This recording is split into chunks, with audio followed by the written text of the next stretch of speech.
Around the time that I got fired from my job, my computer also died. When it rains, it pours. And as a digital artist who regularly makes a webcomic, this is a total disaster. Now, I do have an iPad with Procreate on it, and for a while I had Clip Studio in there. And you can absolutely make a webcomic with Procreate. I'm just used to my giant tablet and Clip Studio Paint, which has a lot of tools to make things easier. So in the midst of not being able to work on my webcomic, I decided I could at least draw the characters in an Art Nouveau style. I love Alphonse Mucha's work, and I love the Art Nouveau style. It can be a challenging undertaking. There's a lot of geometric shapes. A lot of times you'll see the little circles going around in a half moon behind the character. So to do this without the tools that I'm used to ended up taking probably a little bit longer than if I were on my computer. I started with Drexel, who is the main character in my webcomic. He's my favorite to draw, so I felt like trying a new style, he would be a safe place to start. Since he's a wizard, he wears robes, and in a lot of Art Nouveau, it's a majority of women. So that solved the issue temporarily of how I was going to draw pants. I also gave him the flower of daisies, in part because in Drexel's backstory, his headmaster found out he had a boyfriend and shot a fire spell at him, and then all the kids in the school shunned him. So he's been a hermit for 23 years. And when he meets Archimedes, he has this really naive sort of way about him, even though he's very knowledgeable about a lot of things. The other reason that I associate him with daisies as a symbol of innocence is around the time I started making Fortune's Fancy, I was beginning to accept that parts of my childhood were traumatic. That seems like a weird statement, like how do you not know it was traumatic? My mom had like a childhood 100 times worse. But trauma's not a pissing contest. Just because someone had it worse doesn't mean that your event wasn't traumatizing.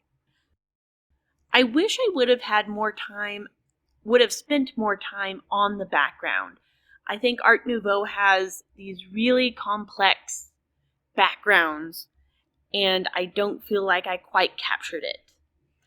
In part because of those geometric yet organic shapes, and in part because I don't like drawing flowers. I'm going to be honest. Next, I drew Archimedes. Archimedes is a traveling fortune teller that happens to be going through Northwick, the small town where Drexel lives, and meets Drexel and Mira. He has a fancy for Drexel, and while Drexel is very not with it and has some social deficiencies, Archimedes is very kind and understanding. He is a grounding force towards Drexel, who has pretty frequent anxiety. I struggled finding just the right pose for him, and I also struggled with whether or not I want to put him in pants. In the story, he wears pants, but I've drawn him so many times in drag for like my own entertainment that I figure one more isn't going to hurt. So he's in a dress. When we first meet Archimedes, he's wearing a multicolored coat, and I wanted to keep that as part of his character. So rather than drawing the coat exactly as it is in the comic, I do change the style on it, and I think it turned out really nice.